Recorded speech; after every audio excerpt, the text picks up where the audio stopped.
Hey everyone, welcome back to another video. In the previous episode, or I guess 2-episode series, we went ahead and built the new exhaust manifold for my friend Aaron's really crazy 1G DSM drag car. So that project is completed, and today we are back to work on Jared's SRT-4.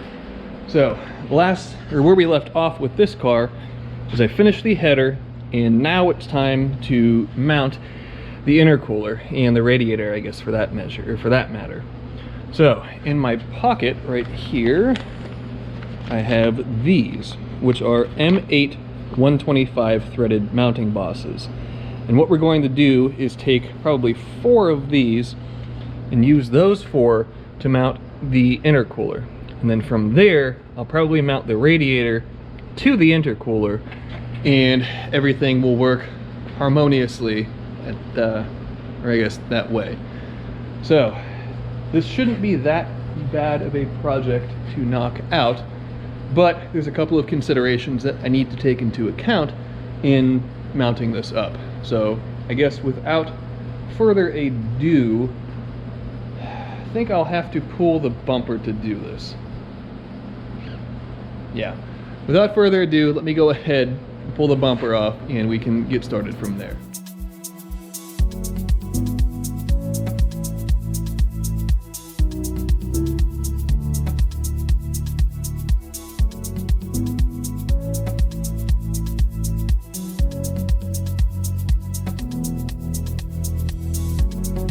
With the front end off of Jared's car, we can see a bit more clearly how this is going to work, how this is going to play out. So I made sure, or I paid great attention and was very careful to not move the intercooler as I was pulling the bumper off. So we have our mounting bosses, and I'm going to put 2 on each side, spaced however they need to be spaced. And I have this piece of 3/16 plate that I'm going to simply make a tab that comes off of the side of the intercooler, something like that. And it will end up being triangulated and all of that. And I'll have 2 holes to allow bolts to go down through, thread into the threaded bosses, and that will lock this in its proper location. So it should be pretty easy, shouldn't be anything crazy, anything like that. But I just need to do some drafting, get the piece of plate cut to the size that it needs to be. Then I can roll the welder over, tack everything in place, pull the intercooler out, weld, so on and so forth. And at that point in time, we'll have the intercooler mounted.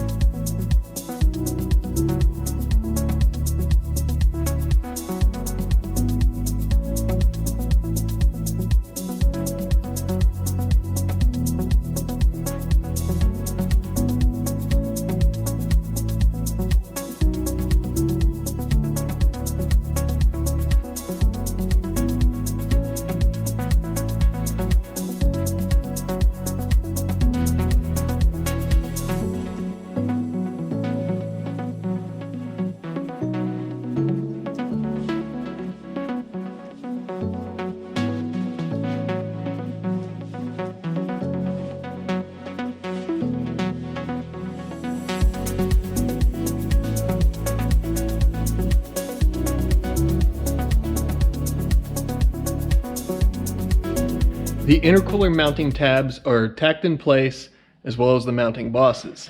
So here is the passenger side. These are just really simple, just rectangular brackets that I'll come in and make triangular gussets on either side, weld the whole thing around, so on and so forth. The driver's side, very similar to the passenger side. Again, rectangular bracket. This side will be a little bit more complex due to the curvature of this end tank, but not a big deal. And the gussets will actually end up looking pretty cool because of it. So at this point in time, I can pull the intercooler out, weld the mounting bosses in place, and then take the intercooler over to the welding bench and start drafting out the gussets, get those made, welded on, get all of this squared away, and then we can move on to mounting the radiator. So the one other thing I wanted to make note of is I actually have the intercooler spaced up about 1/8 of an inch off of the plate. And the reason for that is just, I like to have a little bit of an air gap there as the car's running and vibrating and everything else, I just didn't want to have the intercooler sitting directly on the weight plate here and potentially rattling even more. So maybe the right way to think about it, maybe the wrong. Either way, it's spaced up 1/8 of an inch and it makes me happy, so we're going to go with it. So at this point, I'll pull the 4 bolts out, pull the intercooler out, weld the mounting bosses in, and then we can get on with building the actual gussets for the mounting brackets.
Jared's intercooler is now mounted. So this whole mounting system worked out exactly the way that I wanted it to, and the intercooler didn't move from where it was when we initially mocked everything up. So all is well with this, and now we can move on to mounting the radiator, which is sitting behind his headlights over there. So again, all I'm going to do, it's probably going to be threaded bosses, tabs, so on and so forth, just nice and easy, and that will give him the ability to remove either the entire cooling module as one, or to remove pieces and parts as he needs to, if the need ever arises for that, obviously. So let me get the radiator over here, get it put in its position, and I can start figuring out exactly how this portion of the cooling system is going to fit.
Jared's intercooler and radiator went from being 2 separate pieces to being a cooling module now. So here's what we ended up with. The radiator mounts to the intercooler. I have a couple of threaded bosses on the top side here. This little bracket that I made just out of some aluminum angle channel. And I try to get a little bit artistic with the shape of it, and then some speed holes because speed holes look really cool. And then it mounts 2 positions or 2 locations on the top side, and then over here we have 1 tab and mount down here on the bottom side. I didn't have a great place to put a mount on this side, but 3 points of contact should be perfectly fine to keep this thing in place where it needs to be. So I can go ahead and throw the fan back on this now and put it back in the car to look and see how it looks. double check, make sure everything fits appropriately, and that'll be about it for today. So let's go ahead and do that and just bask in the glory of another job well done, another successful part modified or part built.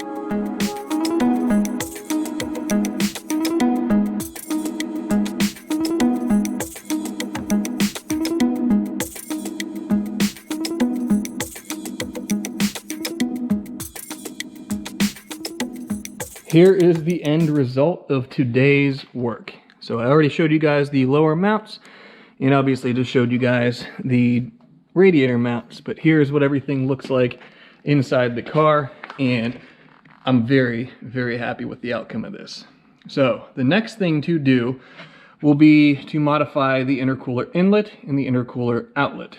The outlet, we're simply just welding a Vibrant Vangen HD weld ferrule or weld flange onto the outlet, as that's the coupling style that we're going to use there.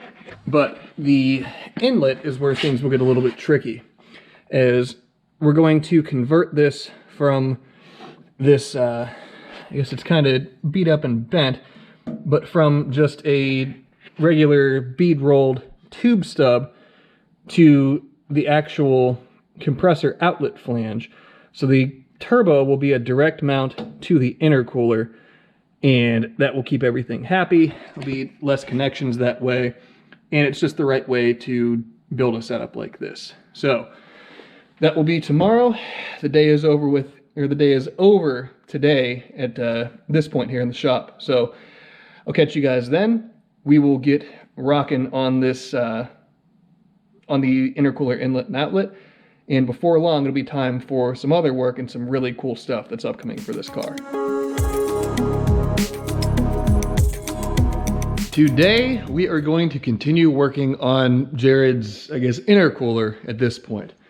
So what we're going to do is come in and modify the intercooler inlet and the intercooler outlet to have the correct flanges and attachment points and everything else. So we have this compressor outlet flange that obviously sits on the compressor outlet, and we need to modify the intercooler inlet to house the compressor outlet flange and what have you. So that will involve cutting this tube stub off and then getting a piece of tubing and cutting it and shaping it to the appropriate form, so that way it fits in place, everything works well, and we can hook the turbo directly up to the intercooler.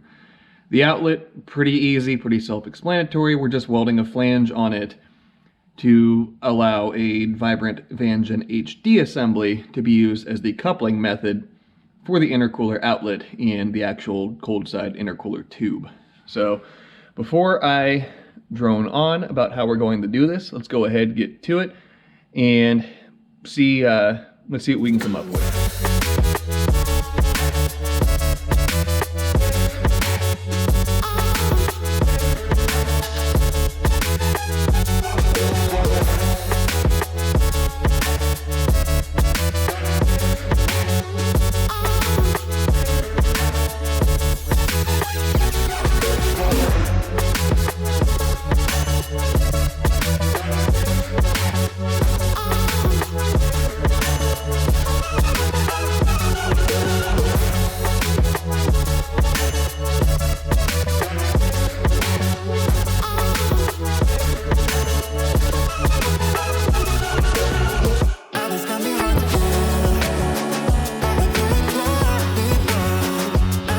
The intercooler modifications on Jared's car have begun. So I went ahead and I have the Vangen HD flange welded on the outlet, and on the inlet I went ahead and I cut the pre-existing stub off, and I found this piece of 3-inch 11 gauge. You can see how thick the walls on this tubing are, but 3-inch 11 gauge aluminum tubing that will end up being the new stub that goes to the compressor outlet flange, which I already have mocked up and fastened on the compressor outlet. So now comes the fitment dance, and what I mean by that is there isn't a good way to measure this. So what ends up happening is I will cut this down to roughly the size that it needs to be, and then it's a matter of cut, grind, fit, repeat until everything fits up the way that it needs to. And then at that point in time, I can begin actually finish welding things together. So hopefully this process goes reasonably quickly and isn't horrifically arduous. And just looking at this, it doesn't look like it will be all that bad. It's just a matter of figuring out what angle I need to cut out of this piece of tubing to make it fit in place here appropriately. So, without saying any more, I guess let's go ahead and get to it.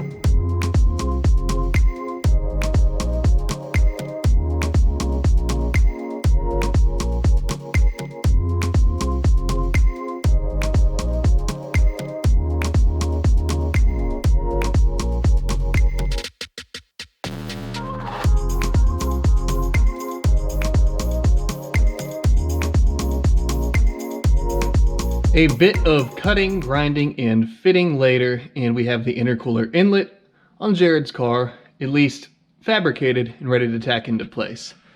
So here's what we ended up with. And the piece that I initially started with, I ended up not using, as I wasn't quite able to get the angles that I needed out of it. So thankfully I had another section of 11 gauge aluminum tubing, and I was able to cut that, fit that, make it work. And now we're at the point where we can weld this together. So we have a few gaps around, but that is nothing that a bit of filler rod cannot solve. And I have my beloved Dynasty rolled over here, and I'm ready to tack this in place now. So let me get geared up, get an arc struck, a few tacks on this thing, then we can pull it back out, weld it fully over on the bench where I have a little bit easier maneuverability around to get everything welded up. Then we can reinstall it, make sure that everything still fits. And if all of those boxes are checked, then this portion of the project will be completed. And I guess at that point, we might be able to move on to the cold side intercooler tube.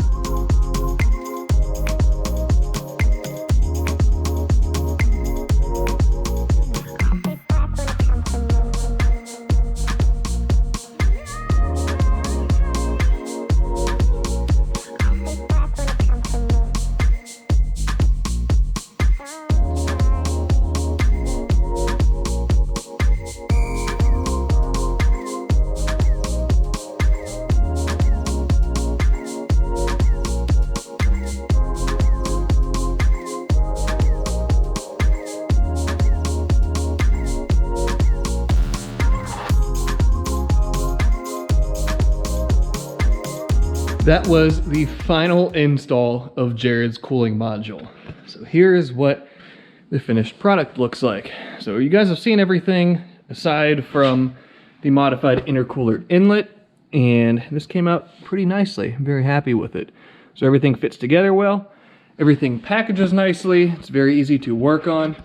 I mean, you can, to pull the whole cooling module out, aside from lines, you disconnect one intercooler tube, or you will disconnect one intercooler tube, one V-band clamp, 4 bolts, and you can pull the whole thing out.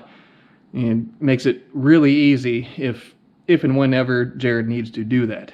So this came out awesome, very happy with it, and I guess now we can move on to building the cold side intercooler tube. So this should be fairly straightforward, as we're literally just going from A to B, A here, B there, and it shouldn't be that bad. So let me get some of the tubing bends over here.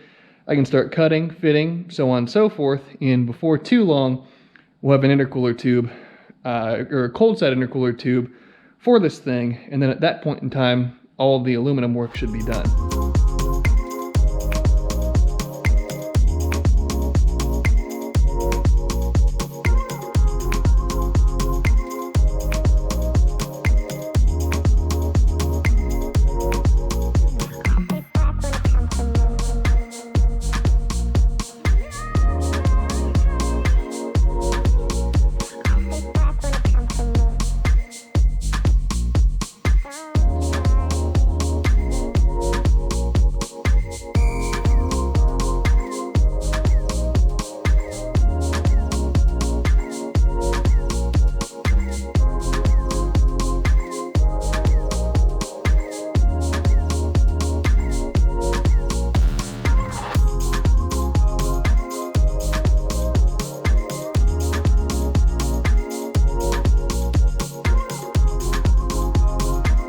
I just unfortunately reached a hard stopping point with Jared's car.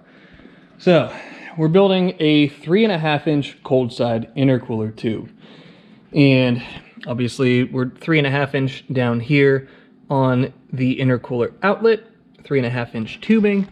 And all the tubing that I have is 3.5, but if we go in here, that is set up for 4-inch. So I unfortunately do not have a 3.5 to 4-inch transitional cone here. So I'll have to order one of those in. Not the end of the world, but I can't really do anything else in terms of building this intercooler tube until I have that cone at my disposal. As to get everything here to move any farther from this point up towards the throttle body is really just a guess. And I'm in the business of producing results. I'm not in the business of guessing. So I'll get one of those ordered.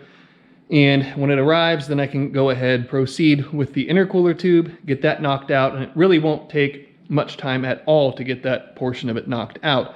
I just can't do anything else right now. So with that hard stopping point in mind, that will also bring the video to a hard stop as well. So I really wish I could have gone farther on it, but it just isn't in the cards today. And thankfully the solution is an easy one. But with that being said, let's move on to the wrap up for the video. So thank you guys as always for watching these videos, for watching me build setups like this, build Supra setups, etc., etc. All the things that I do here and your guys' willingness to come along for the ride with me, it really is quite touching. And I'm happy to have you guys along as I fiddle and tinker around here. But with that being said, that'll be all for this one. So as always, be sure to subscribe, leave a like, leave a comment, and I will see you guys in the next episode.